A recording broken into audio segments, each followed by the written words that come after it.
Grüß euch, ich bin's wieder, der Peter vom Atelier Mörd und heute beschäftigen wir uns mit Instrumente für Kinder, also kleinere Größen. Mehr davon wie immer nach dem Intro. Danke, Tobias.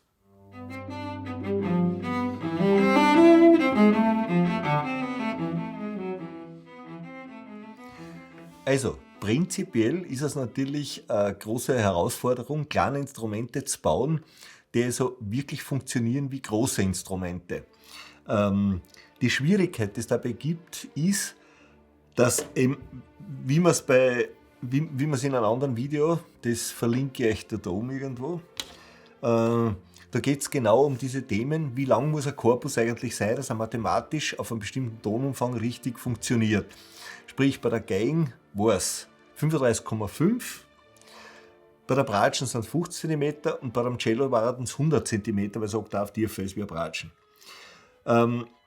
Jetzt hat man natürlich bei den Geigen, bei den Vierviertelgeigen, die funktionieren schon so, wie es sollen. Ja?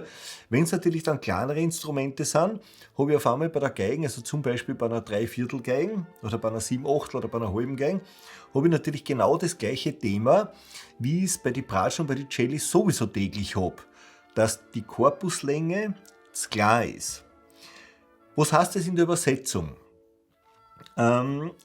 Man muss im Prinzip dann auch bei einer Geigen vom Lack her, vom Material her und von der Montage her alles tun, dass ich alles an Obertönen habe, weil auch die G-Seiten und die ersten paar Töne der G-Seiten halt die Grundschwingung nicht mehr vorkommt, weil es sich nicht ausgeht.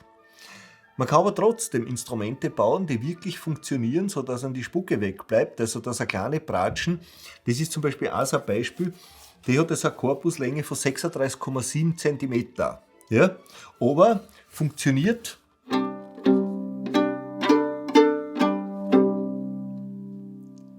richtig gut und klingt auch wie ein Bratschen und hat natürlich auch die Tragfähigkeit im Soll. Das nächste Thema, und das ist bei einer Dreiviertelgeigen zum Beispiel das gleiche in Grün, nicht? Das nächste Thema ist die Besaitigung von solchen Instrumenten. Das war früher mit Sicherheit ein größeres Problem, entsprechend gute Saiten zu haben. Da gibt es heute schon ein paar Anbieter, die wirklich sehr gute Saiten auch für kleinere Instrumente anbieten. Ja? Dann muss ein Instrument natürlich auch so eingestellt sein, dass es also sehr leicht spülbar ist, dass es sehr gut ausspricht, dass die Saitenlage angenehm ist, weil man muss einfach immer nachdenken darüber, dass das Kinder in der Hand haben, die natürlich bei weitem nicht so kräftig bei den Fingern sind, wie jetzt ein Erwachsenenmusiker. Ja? Das heißt, die Saitenabstände müssen passen, weil die Finger einfach auch noch kleiner und schmäler sind. Ja? Also zum Einstellen sind die kleinen Instrumente ein bisschen aufwendiger, aber gerade die Musiker, die halt noch nicht so weit sind und nicht so routiniert sind, brauchen natürlich unbedingt ein möglichst gut funktionierendes Instrument und einen möglichst gut funktionierenden Bogen. Ja?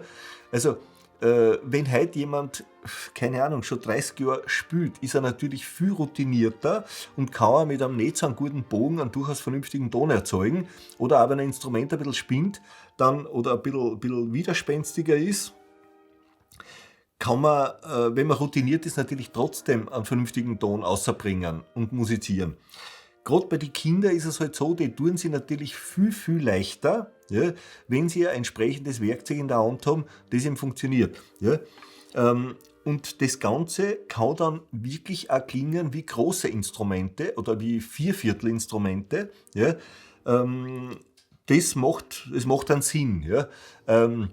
Das Ganze hat natürlich auch, wie Sie sagen, einen weiteren Aspekt. Wenn man heute von klar auf an einen guten Klang, an ein gutes Funktionieren, an ein gutes Ansprechen, an eine leichte Spülbarkeit gewöhnt ist, tut man sich natürlich nachher relativ schwer auf, sagen wir mal, irgendein 0815-Instrument umsteigen, weil das natürlich dann, auch wenn es schon größer ist, halt einfach nicht mehr funktioniert.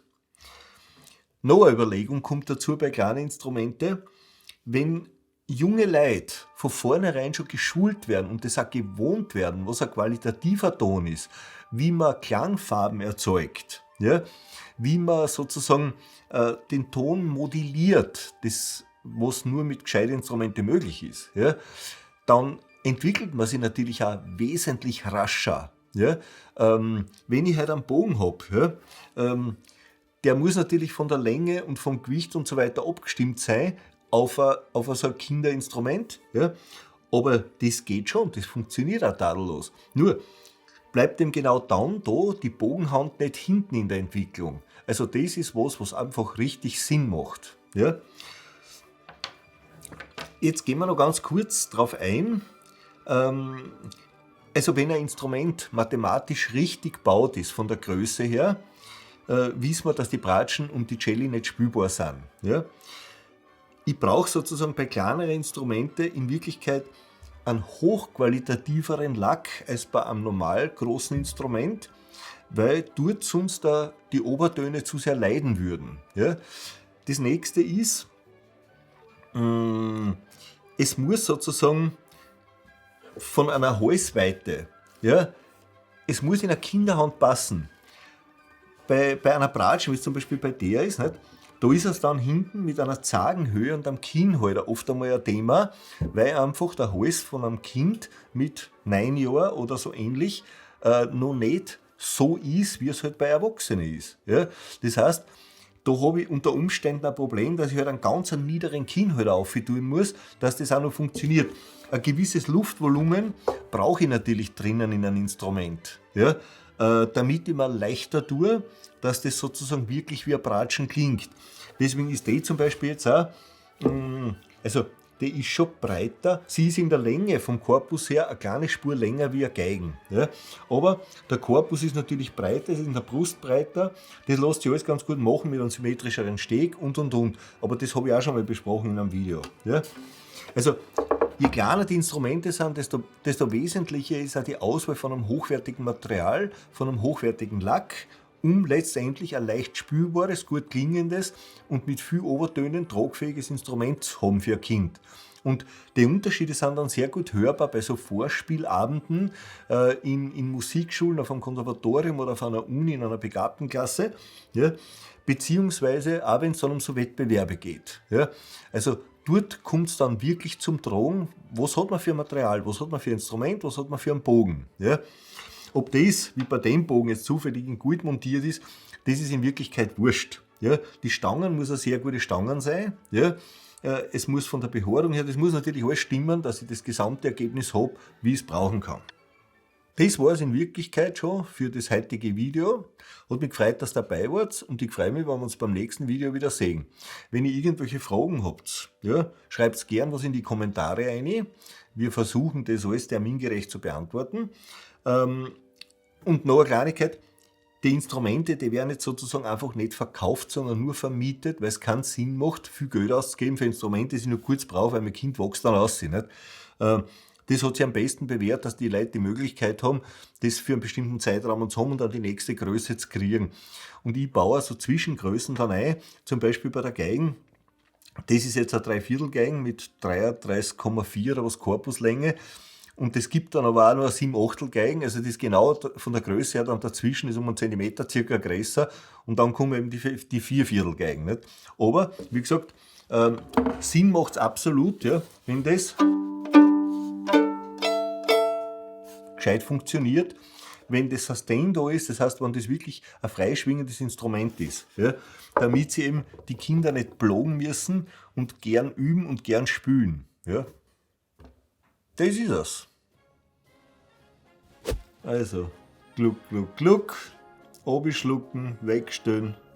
Ich gluggel langsam. Ja. Leise. Ja, bestimmt. Du hörst dich nur selber nicht, weil Pferd hört ja nicht saufen. Man nimmt sich selber immer ein bisschen weniger wahr, gell, ist die Umgebung. Ne? Wobei wahrnehmen und das dann kapieren auch noch sind immer noch 2 Paar Schuhe. Ist das der Grund, warum in der Gegend viele Leute herumrennen, die immer nur einen Schuh haben? Weil sie gar nicht zu einem Paar Schuhe kommen geistig? Ja, kann sein. Ja, das hilft halt nichts, wenn man dann immer nur sagt, na, du bist ganz toll, alles super. Am Schluss ist es ein Depp. Das hast du schön gesagt. Also vorgetragen, es war ja mehr ein Vortrag. Ne? Ja, das reicht, das muss ja nicht so lang sein, oder? Nein, ja, es ist eh lang genug, also das passt schon. Geht? Ruhe? Ja, hier, ich bin ein ruhiger Ich, ja. Ja, Gott sei Dank, der schmatzt. Na, man hat's nicht leicht, ganz ehrlich. Also. Du darfst uns was über Kinderinstrumente erzählen, bitte. Na, das Fleiß nicht.